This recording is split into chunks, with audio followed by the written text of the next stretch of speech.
নমস্কার বন্ধুরা, স্বাগত জানাই আরেকবার আমার চ্যানেলে। আমি বরুণ। তো আজকে ব্লগটা বিকেল থেকে শুরু করছি। দুপুরে খেয়ে দিয়ে একটু ঘুমিয়ে গেছিলাম, তো সেই কারণে মানে সারাদিন ব্লগ বানানো হয়নি। আর এখন ঘুমের থেকে উঠলাম, উঠে ছাদে চলে এসেছি। প্রচণ্ড ঝড় বৃষ্টি ছিল, সেই কারণে মানে ছাদ খুব নোংরা হয়ে গেছে। আর ছাদে অনেক দিন আসা হয় না, কারণ এদিকটায় আম গাছ আছে, আম পড়ে ছাদে, সেটা দেখতে এসেছি। তাছাড়া ছাদের কি অবস্থা সেটাও দেখতে এসেছি, কারণ খুব একটা আসা হয় না ছাদে। আমার আগে অনেক গাছ ছিল, তো গরমের তাপে মানে গাছ নষ্ট হয়ে যাচ্ছিলো বলে গাছগুলো নিচে নামিয়েছি। নিচে নামানোর কারণে গাছ খুব সুন্দর হয়ে গেছে। আর এখন বিকেল বিকেল 6টা বাজে, আর এখন আমি আছি ছাদে। আমাদের বাড়িতে আগে অনেক বড় বড় আম গাছ ছিল, সেগুলো কাটা পড়ে গেছে, বিশেষ কারণে মা বিক্রি করে দিয়েছে। তো যাই হোক, এটা একটা আম গাছ, আর এইখানে একটা আম গাছ। এই যে ছোট ছোট সুন্দর অনেক আম হয়েছে। আজকে অনেক কটা আম পেরেছি পাকা পাকা, আর এখনও আছে আম। তো এইবার বাড়িতে থাকার কারণে গাছ পাকা আম মানে নিজের হাতে পেড়ে খাওয়ার সৌভাগ্য হচ্ছে। না হলে তো কোনো শহরে যদি থাকি, like Dubai, Kuwait, London, Spain বা ওয়েস্ট ইন্ডিজ, যেখানেই বা সৌদি বা কাতার, যেখানেই থাকি না কেন, তো সেখান থেকে অলওয়েজ মানে শপিং মল থেকে আম কিনেই খেতে হতো। বা আরাবিকে বাকালা বলে, যেসব ছোট ছোট দোকান, মুদিখানা দোকান টাইপের, সেগুলোকে বাকালা বলে, সেই সব বাকালা থেকে কিনে খেয়েছি। তো এইবার বাড়িতে থাকার কারণে মানে খুবই সৌভাগ্য গাছ থেকে নিজের হাতে আম পেড়ে খাওয়ার।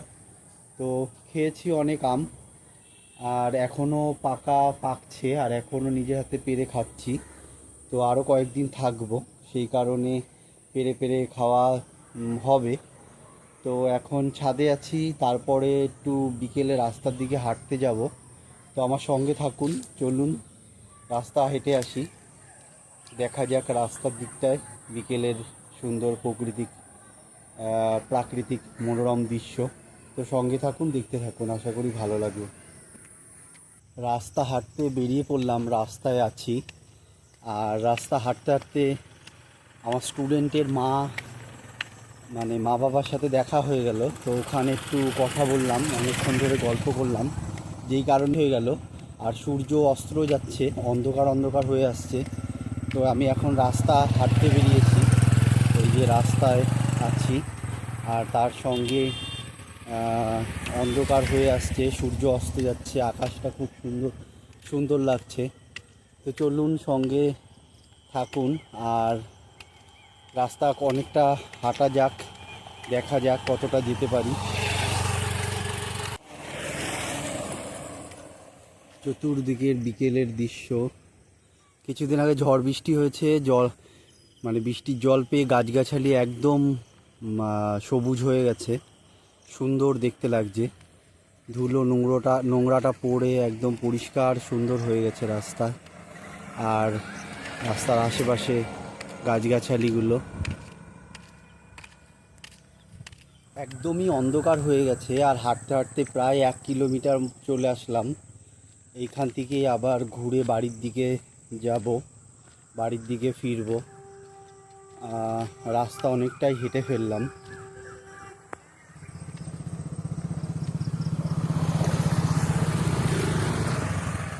অনেক গাড়ি ঘোড়া যাচ্ছে রাস্তা দিয়ে হেঁটে।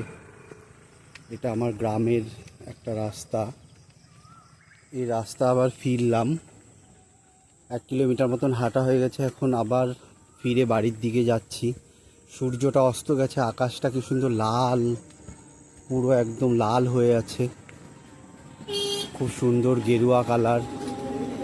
তো গেরুয়া দেখে মানে রং দে তুমো হে গেরুয়া, রাজে তুমো হে দুয়া, গানটা মনে পড়ে গেল। পুরো সুরটা ভালো করেই জানি, কিন্তু লিরিক্সগুলো খুব একটা মনে নেই, সেই কারণে গাইতে পারছি না। धूप से निकल के छाँव से भी ढल के তারপরে লিরিক্সগুলো ভুলে গেছি। ফাইনালি রাস্তা হেঁটে একটু মাঠে বসে সময় কাটিয়ে এখন বাড়িতে চলে আসলাম। বাড়িতে এখন 8টা বাজে, আর বাইরে থাকা যাবে না, কারণ মার একদম স্ট্রিক্ট নিয়ম যে 8টার আগে বাড়িতে ঢুকতে হবে। তো এখন সন্ধ্যে 8টা বাজে আর আমি বাড়িতে চলে এসেছি। তো ঘরে যাওয়া যাক। তো এখন ঘরে চলে আসলাম, বসে আছি মার সাথে। মা টিভি সিরিয়াল দেখছে, সঙ্গে কাঁথা সেলাই করছে। তো এখন ঘরেই আছি বসে। এই যে সুন্দর একটা কাঁথা সেলাই করা হচ্ছে এখানে, নকশি কাঁথা মা সেলাই করছে। আর এই যে এখানে সিরিয়াল চলছে।